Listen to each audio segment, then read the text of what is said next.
Principle number 3 is the principle of prudence. So that's an older word, one we don't hear too often these days, and when people do say it nowadays, they typically mean it as caution. That's not really how we mean it. We mean it in its original sense, which is practical wisdom. So the idea there is wisdom in motion. We were just going to go with the word wisdom, however, we felt that it's overused these days and doesn't fully capture the idea. It's not good enough to know what to do, you have to actually then implement some action behind it. So the idea is wisdom in motion. That's what we mean whenever we say prudence. And when we talk about it, an old story comes to mind. You may have heard of it before. And it is this, that there's a fool and he touches a hot stove and he burns his hand and proceeds to touch it again and continue to burn his hand, and that's the fool.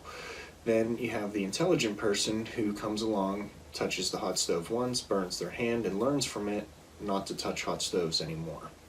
And then you have the wise man, and the wise man watches the other two burn their hands, and from his observation learns not to touch hot stoves without ever burning his own hand. So that's sort of a short little story to introduce you guys to what we mean whenever we talk about prudence.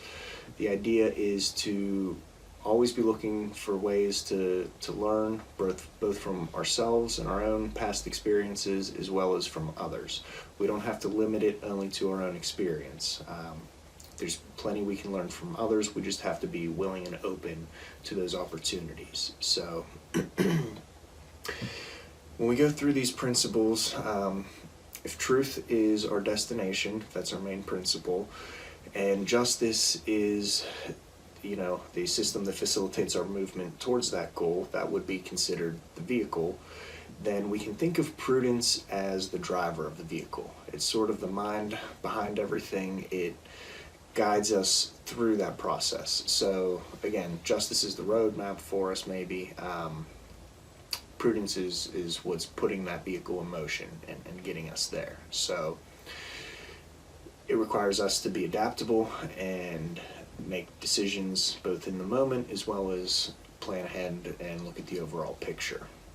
So how do we be prudent? There's a couple things we can do. One thing you hear us talk about a lot, the main thing you can do is control the things that are within your ability to control. Don't focus on the things that aren't, and being prudent is the ability to recognize this and then of course act on it.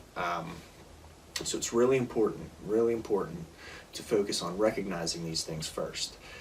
Asking yourself whenever something stresses you out, is this something I should be stressed about? Is it something that's within my control? If the answer is yes, then do something to fix it so that you're no longer stressed. If the answer is no, then why worry about it? All we're doing is adding stress. If there's no action we can take to change the outcome, why start playing all these different scenarios through our head? It doesn't matter. There's nothing we can do. First, it starts with recognizing the things we can control and the things we can't, and then acting on it. So for example, we can't control the weather. It doesn't matter what we want to do, we can't control whether or not it rains or snows. Best we can do is plan for it and be adaptable. If you're not sure, take an umbrella, dress warm, right? Plan for these things and be adaptable, but focus on those things that we can control, right? We can choose whether or not we want to take an umbrella, whether or not we want to have a second layer of clothing, right? But we can't control whether or not it's going to snow. So notice, recognize the things that you can't control, and then take steps to control those things in your favor. Second thing we can do, we've been talking about purpose a lot now. What we want to do is have purpose-driven thinking, okay? Purpose is very important, it's fundamental, we'll continue talking about it. Have purpose-driven thinking as opposed to process-driven thinking. A lot of times we set up things, and we're doing it here. You want to have a process for things to get things done. It makes it more efficient, but you don't want to get too caught up in it. You don't want to overvalue the process. You want to understand the reason behind what you're doing. You want to know why you're doing what it is that you're doing, what it is that you're actually accomplishing. Okay.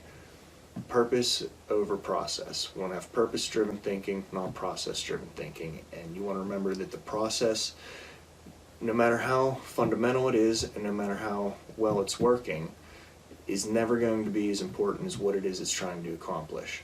We can have the perfect process now, but it still is never going to be as important as why it exists. So we cannot forget the why. And then lastly, it comes down to really being able to have long-term thinking. Long-term thinking versus short-term thinking. The prudent thing is to look at the big picture and understand that what we're doing in the short term is only important insofar as it affects the long term.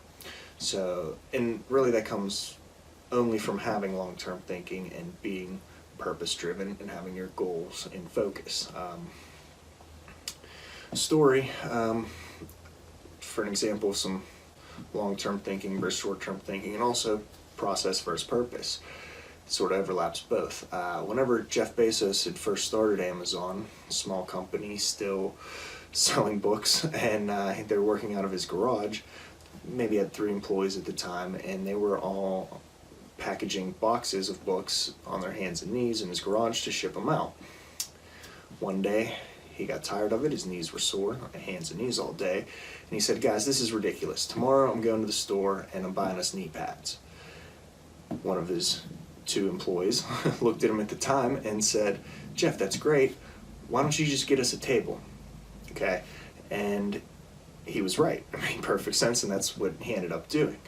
But the takeaway from the story is, at the time, Jeff was thinking too short term. He had pain point, he wanted to address that pain. But he wasn't considering the cause of the pain, right? He was only looking at the symptoms, not the cause. And his employee recognized that if we fix this and we just get a table, we'll solve the problem. Being on our hands and knees, the knee pads will help, but it's not going to solve the overall problem because we're still on our hands and knees. So being able to take a step back, look at the big picture, recognizing that we don't need to just address the immediate pain point. Addressing the symptom can help, but it's not going to solve the problem. What we need to do is actually address the root cause of the problem. So whenever we're talking about long-term versus short-term thinking, that was a business example. Example for personal relationships. As we talked about in truth, when we're with our friends group, one of the things we want is to be well liked. Okay, that's the purpose of what we're trying to accomplish, right? Purpose versus process.